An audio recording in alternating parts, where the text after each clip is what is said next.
owner of the Colorado Coaching Company. Sean will be presenting on the topic of the marketing continuum, and then we'll jump into a Q&A with him after that.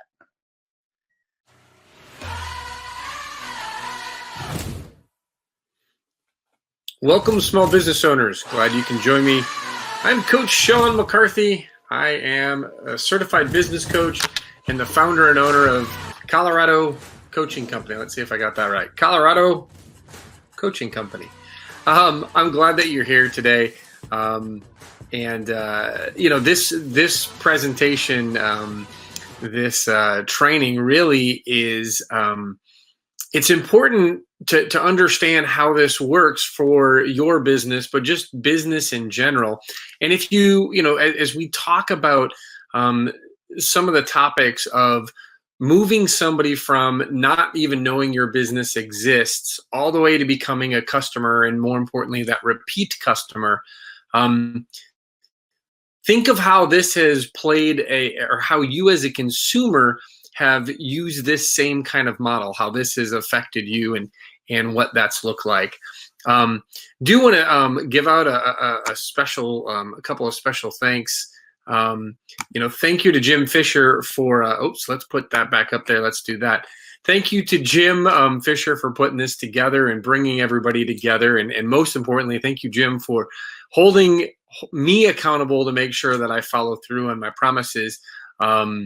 I get bogged down, like many of you get bogged down with being pulled in multiple directions, and sometimes it's hard to pin me down, to get me to capture all this information and share it with you. So I appreciate you, Jim, and thank you to you. If you're here tuning in and you've been, if your intention is to kind of take in some of this great information that Jim's putting together in this summit.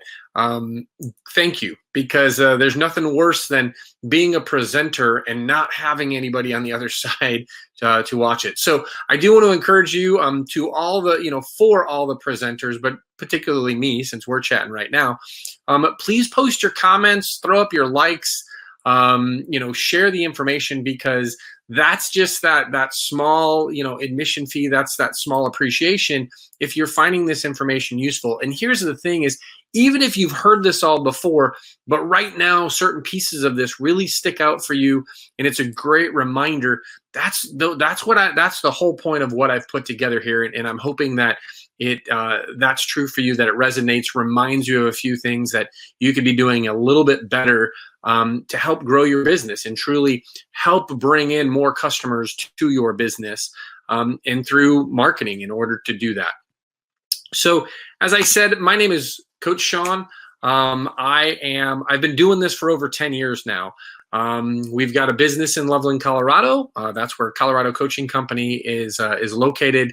And we still operate there. We still have our home in Loveland, Colorado. Some of you might know that, I've moved away, and we've been establishing a business in Jacksonville Beach, Florida, but we still have our roots in Colorado. So we have no intention of leaving there anytime soon.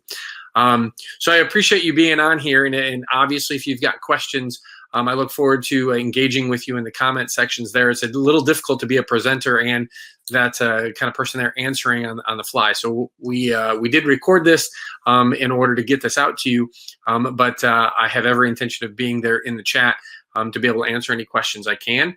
And I hope that you'll stay tuned all the way through, because there is a special, we do have a special offer at the end here. So I'll talk more about that here in a second. The topic that I'm going to be covering today and what I'm leading into is this idea of a marketing continuum. And I've used this information. Some of you may have heard it before because I use this information a lot in helping somebody understand how, what is that buyer's journey?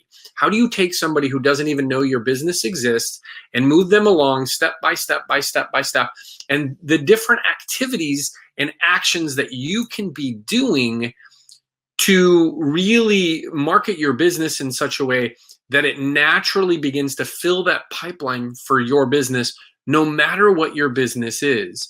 And so in this presentation, I'm going to explain a little bit more about moving somebody from They don't even know your business exists. What are some marketing activities that you can do to put that into this know me bucket to help them know you and your business a little bit better? And then how do we move them along to the next phase, which is to build some likability, right? We want them to like you. We want them to want to try to engage with you more, whether that's because the information that they find on your website is fantastic, or they move along and they actually meet with you face to face, or they come and experience your goods and services and products at your place of business. No matter what this is important for you to be able to take little bits out of this and go, how does this apply to your business? Because that's really the most important part of any of these presentations that you're going to listen to or engage in, is what does this mean and how do you do this for your business? So again, I appreciate you watching, and please stay till the end. And at the very end, we're going to have a special offer for you as well, where you can continue to learn a little bit more about our profit formula, which is a special training that we haven't actually done in Colorado for a while. This one's going to be an online version of that, but we'd love to get you plugged in with that training. It is a little bit longer, but if you're here watching these, this summit that Jim's put together, then we really think this will be a great fit for you to learn more about your business. This is kind of business 101, if you will, and we'd love to have you on that, and we'll let you know about that special offer at the end. Thanks for tuning in, and let's get going here with the marketing continuum. Marketing continuum starts with this concept that a customer needs to know you even exist. And when we look at this continuum of how does a customer find out about you, how do they know you, ultimately ending in what will it take for them to buy from you? Well, it's important to recognize that you need to move your customers and your potential customers through these segments of this marketing continuum. And as I said, the continuum begins with know me. The second phase is like me. So you have this know and like factor first, and you have to continually build on each piece of this. And so much of our marketing and advertising only focuses on one segment of this, the know me piece. Then, potentially coupons and so forth like that can help them build some more trust or in order to like you more. But the full continuum actually moves somebody from know me, like me, trust me, finally to pay me. Now there's some other segments that go on after that, but for the sake of this video, we're just going to talk about these four. So some know me activities, some things that you may or may not be doing to actually engage your potential customer, your potential client in some know me activities are just basic advertising, whether that be print or radio or Facebook ads or Google ads. There's so many different ways to advertise your business nowadays. Some of those things have a cost to them, some of them do not. A common one that I find for small business owners is networking or referral groups or lead groups. And again, there's so many opportunities for you to go out and network your business. And that's really just a know me activity. It's letting people know what you do, who you do it for, who's a good market for you. And those are, again, networking is a great way to start your business so that you can begin to even craft those answers for yourself. Another one that I see, because it is very cheap and a lot of folks do it incorrectly, but having a social media page for your business. So whether that's on Facebook or Twitter, having that page exist so that people will at least know you're there, have the opportunity to refer or reference your business when they're there and check in at your business. Some other know me activities are press releases, banners and signs. Another obvious one that many people have and don't necessarily use correctly, but are business cards. They don't necessarily believe that a business card is just merely a know me type of business activity. They think it's going to generate business, and that's not always the case. SEO, word of mouth, and referral marketing, those are both great ones for helping other people learn about your business. If you can really wow your customers and encourage them to share your business for you. Those are fantastic ways to build more Know Me activities. And finally, direct mail. Now that's another type of advertising, but it's one that you definitely learn about businesses on. Some Like Me activities for small business owners are holding small events, whether that be an open house or maybe a tasting at your, depending on your business. Small little parties are great Like Me activities. They have that opportunity to spend a little bit more time with you. If you're in a service-based business, a fantastic Like Me activity is a one-to-one meeting. Again, if you're attending a lot of networking meetings or referral group meetings, setting up those one-to-one meetings with other folks that attend those same meetings with you is a great way to build some trust and some better understanding of what you do, who your target market is. Blog posts serve a wonderful function of helping see your point of view and helping see your perspective on things. But it's also a great way to build some expertise. You can share your expertise in your particular industry, and that will help build some trust with your readers, but also your potential customers and clients. Same thing here, social media, same kind of idea here is they get to know you a little bit better, get to understand what you're about. Finally, another great Like Me activity, and we see this oftentimes at trade shows, and we'll see this out. Different vendors will offer free samples. That's just an opportunity to come by, get to know you a little bit, maybe talk with you, learn and read some more information about what your business does. As we move through the continuum, the next phase is a Trust Me. And some Trust Me marketing activities are holding events where you're the key speaker or possibly even sponsoring an event.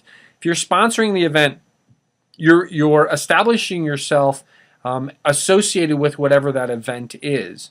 So sometimes there's the ability to hold events at a venue, maybe your local chamber of commerce or at a local bank, and there's some credibility building there because you're associated with those locations and with those organizations. That also ties into partnerships and joint ventures. Perhaps you can hold an event and it's you and you get some other businesses to help you fill that room. So that's a joint venture or a partnership in that context. That's what we mean by partnerships there. Sponsorships, again, same kind of idea. Memberships to those activities of, memberships into the Chamber of Commerce, memberships into Rotary, memberships into other business organizations. That's a fantastic way to help build some trust. Those people begin to see you on a regular basis. They learn a little bit more about your business and you establish better trust. Videos and articles are fantastic ways to build trust. Again, it's another way to highlight your area of expertise, if you will. And by doing that, you're going to build trust with those folks that are watching and reading the pieces that you're offering up to them. And again, you can share those through social media, and that's how sometimes that'll get shared and passed around. Along those same lines, speaking, it ties right back into holding events and being the main focus of the event. Doing interviews is another credibility establishing activity, and that's a Trust Me thing. Anything that's tied to credibility really is a Trust Me activity. Now with referrals, again, you can get referrals from somebody else, but one of the best ways is when you ask that person who's referring you to help make that introduction. So if you can, maybe sit down and allow the person referring you to introduce you to their referral. That's a fantastic trust building activity. Finally, we move on to Pay Me activities. And again, this is a continuum. You want to build in your marketing plan. You want to have some of these things that address each of these areas. So you're constantly doing it because you're going to be moving folks through these activities on a regular basis, eventually to get to here, these Pay Me activities. And the key really to a Pay Me activity is ask for the sale. So after you've already seen them, they've come to your business, you've built some trust with them, you know they already like you, and you've established some trust building activities there, don't be afraid to ask for the sale. Ask them to do business with you. Another key factor that I see small business owners fail at is providing opportunities to buy. So you got to have multiple opportunities to buy. Maybe they met you and they talked with you, and then they went to your website and there wasn't a clear way of how they could actually engage business with you, or they couldn't order from you. That's one of those where you got to have plenty of opportunities for a customer or client to buy from you. That might include having buy buttons actually on your website. It might be having an e-commerce site set up for your business so that people can buy even when you're not quite available.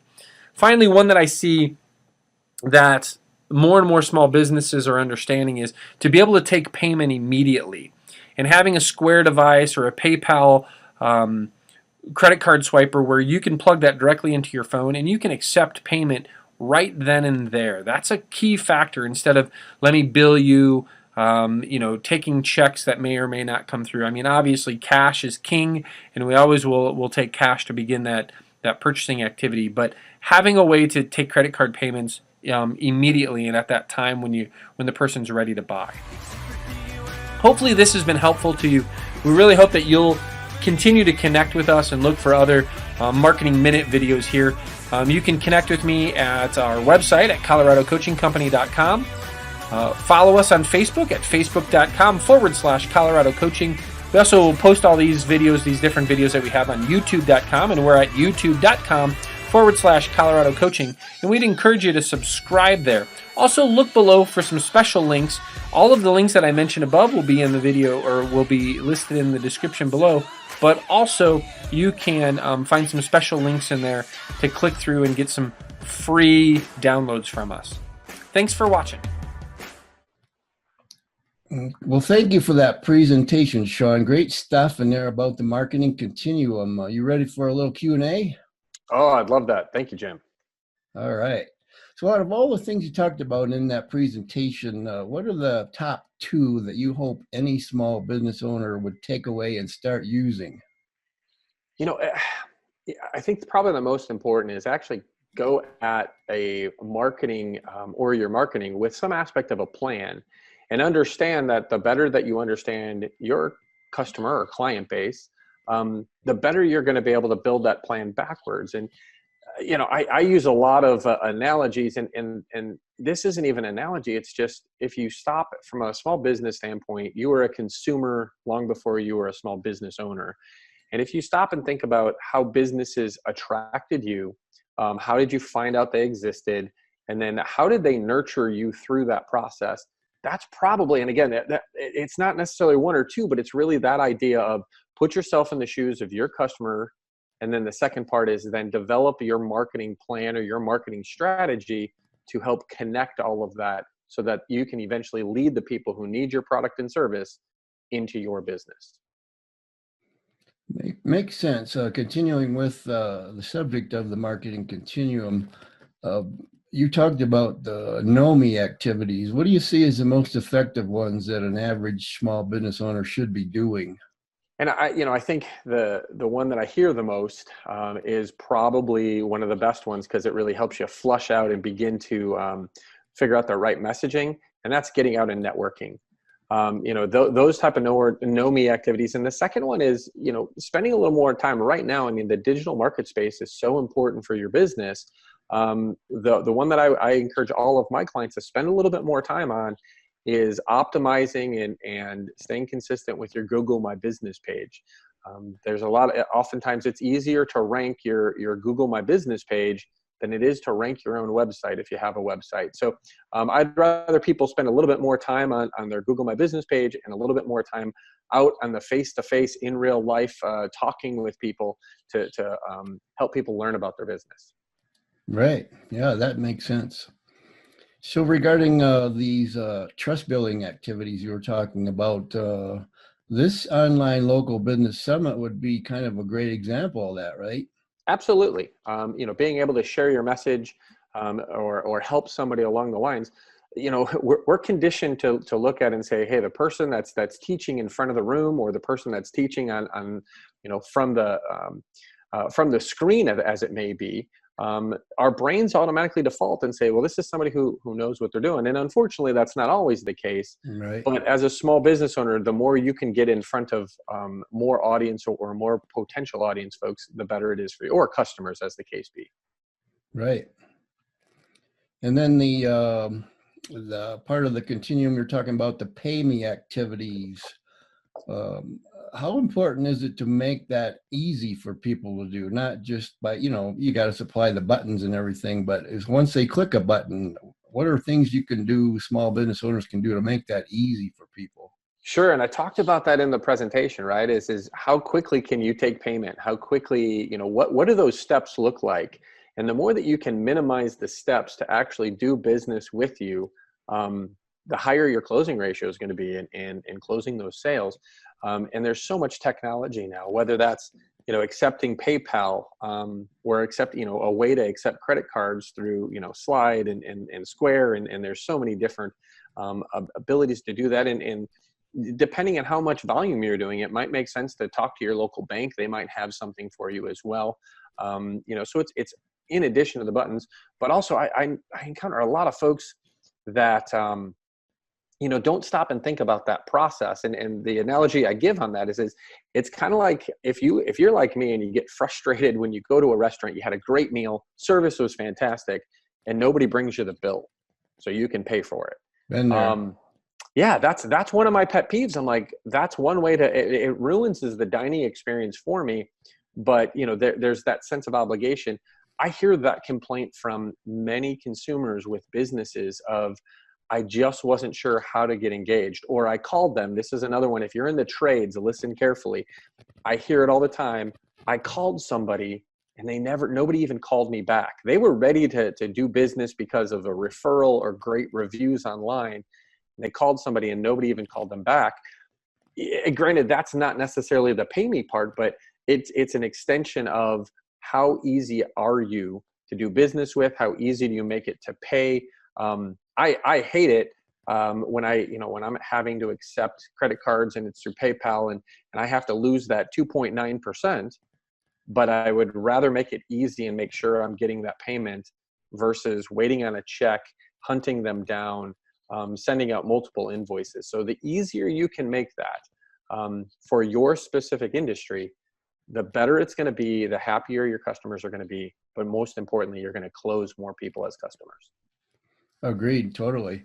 And one of my pet peeves is being on somebody's a Facebook business page and clicking the messenger button, wanting to either ask a question or maybe even buy something right away, and leaving a message on there and not getting a response for a day or two, or not at all. Sometimes you kind of wonder who in the heck is monitoring their messenger on Facebook, And that's a great point, Jim. If you're going to use Facebook as one of your activities to grow that marketing, right? That know me and like me and the trust me part, you've got to be attentive. You've got to be responsive. Or, one of the other ones that I share with my clients, and so here's a great coaching tip for you. Two things you can do is, one, just have that auto response. Facebook now allows that of just, if you don't monitor it regularly, just put that on there. This isn't my main way of contacting me. If you've got a question or you're ready to do business, reach out this way, call me, whatever that is. Again, just coach people how to deal with you.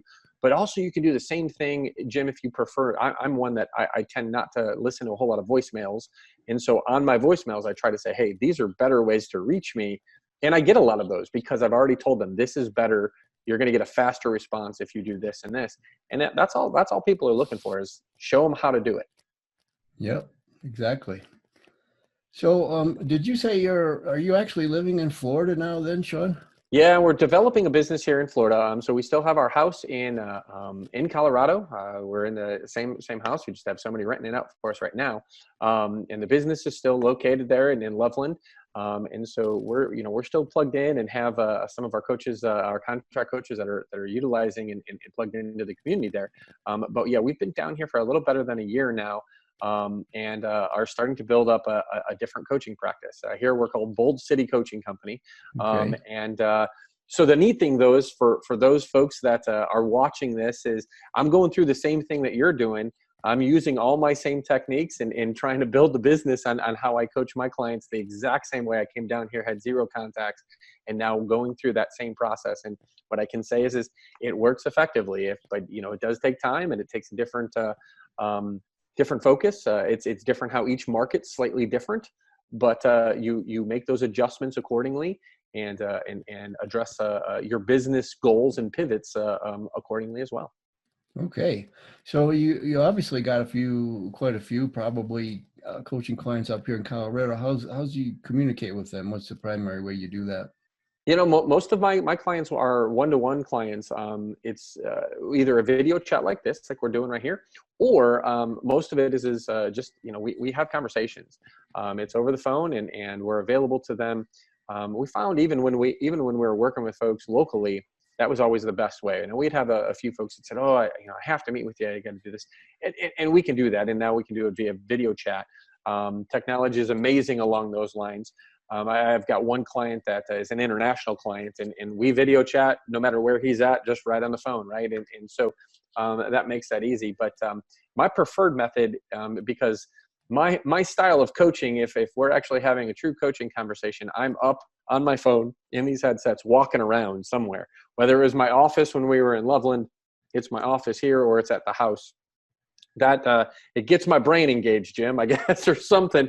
But that's why I prefer it that way, because I can actually get in, a better mental picture about what's going on and what those challenges that a client might be going through.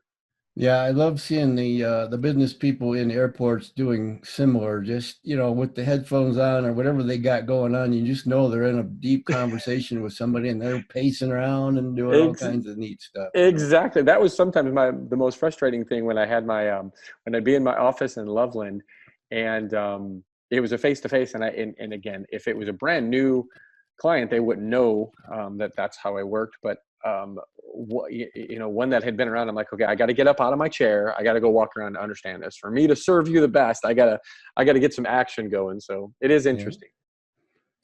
So what size business do you specialize in coaching, Sean?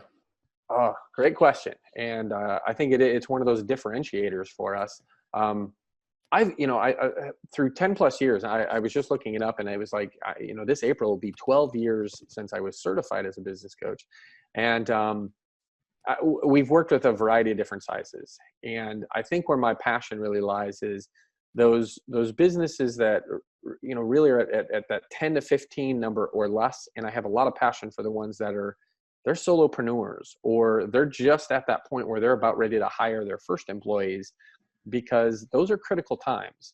And you kind of get into the first employees, and so that might be 3 or 4, and then there's this leap of what does that mean as a business owner to then hire your next kind of 5, and you get to 10, and then from 10 when you double.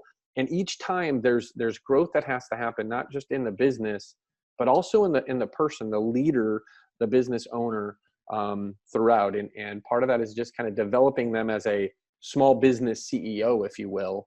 I still have that passion there, because I think many of those people they got into business for themselves for a particular reason, whether that be financial, whether that be time freedom.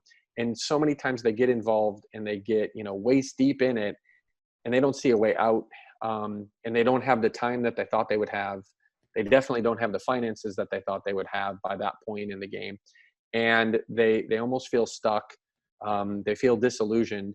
And I think the more that they can get a little bit of guidance and learn the business side of things, it not just helps them, it helps their family, but it also helps the community as a whole. I think that's why my passion is still with that smaller small business owner.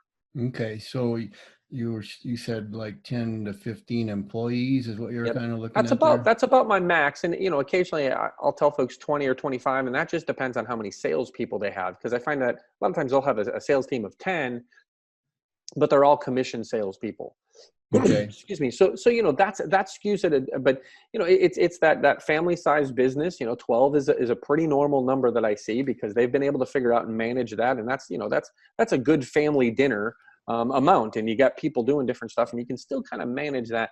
Once it kind of gets out of that realm, you've got to shift a little bit in your leadership style.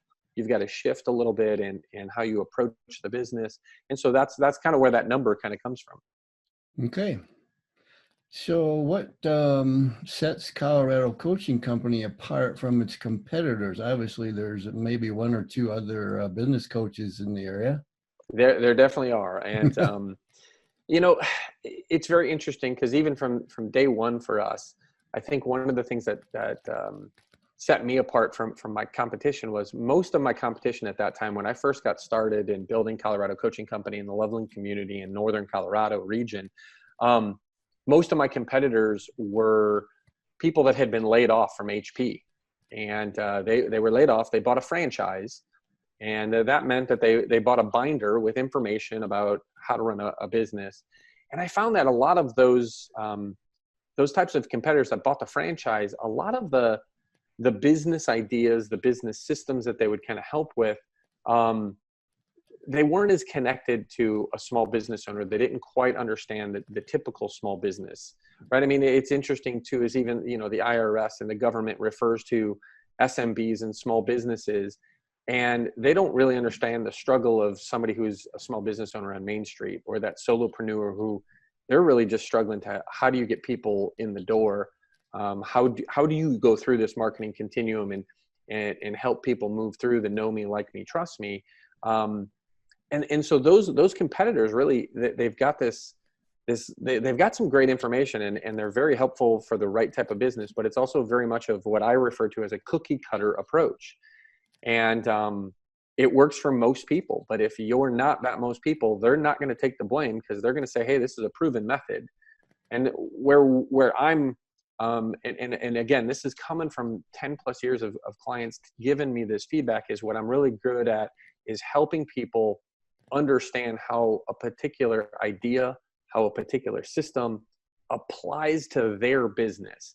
And that's probably the most important part, because it's that level of customization. And I frequently take it as, if you're not able to use it and can't get it figured out, that's not on you, that's on me. I did something wrong at that point, and we've got to figure out, what can I do as a coach to help you apply the information we're talking about? Right. All right. So let's get to know Sean, the person, a little better here. If you had one word only to describe yourself, what would it be, Sean? Again, I think this comes from other people that give me that feedback, but is energy. Most of the time people say I'm full of energy. I'm louder than most people they know. And so that's the one word I would have to put is energy. Cool. Energy. I like that. What makes you love going to work every day? Now that you're in Florida, that might be a little different answer, but I want to hear what you have to say. Absolutely. It's the same answer. And it's kind of what I alluded to a little bit earlier, right? Is helping those small business owners realize that it's not as desperate as they think. They're not stuck, that there is a way out, and kind of restoring that faith for them, just to say, yeah, you can do this. I particularly like it when I'm given a very specific challenge that I've not heard before. Because again, that gets that brain working, and I do my laps probably increase at that point. But is knowing that I'm there to help, and it's all the way back from when I worked in social services. I think that was still ingrained in me, as I was really there to help, and now it's just being able to help a different population of folks that are still trying to better their family, trying to better the community, but they just get stuck because nobody taught them business. Right. Yep. Well, I'm not going to dig you about moving to Florida, but I do want to ask you, what did you like best about living in Northern Colorado when you were here? It's still the same stuff that we miss.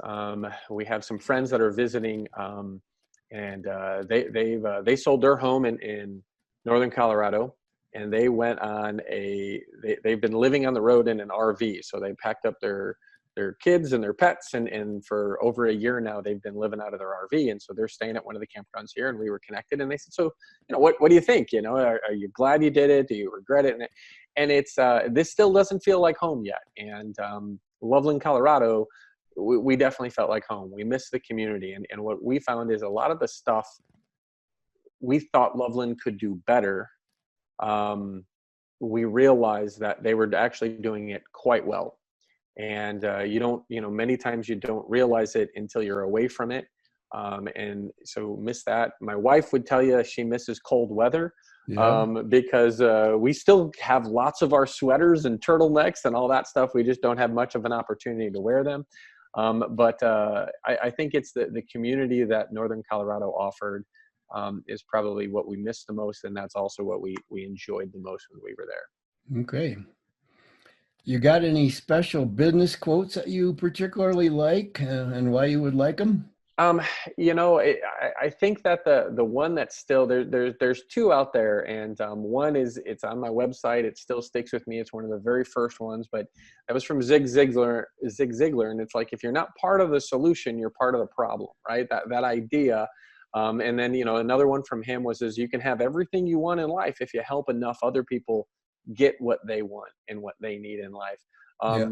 I think as mottos to kind of follow along, those are the ones. And the other one is from Wayne Dyer, and it just gives you this idea of the effectiveness of coaching, but also the importance of mindset. And that's, when you change how you look at things, the things you look at change.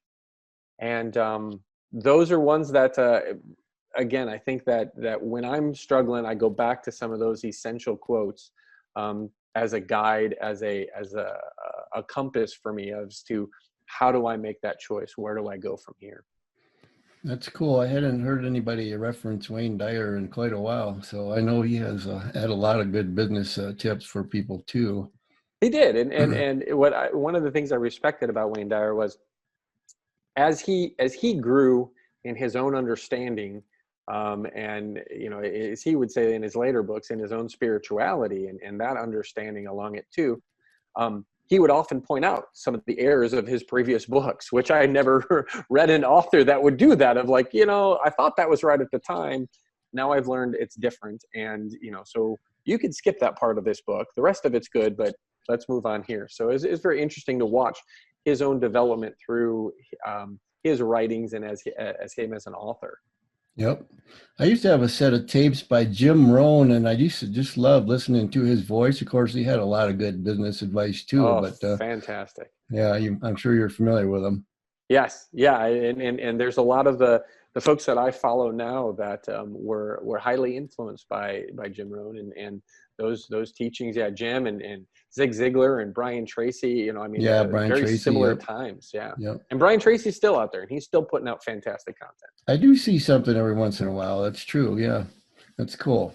So anything you'd like to add about you and your business before we wrap things up for this session, Sean? The only thing that I know that we are getting ready to do some more educational pieces, and I know it's not quite ready. So my encouragement is that, like I said at the end of the video, there is make sure that you're following us on Facebook.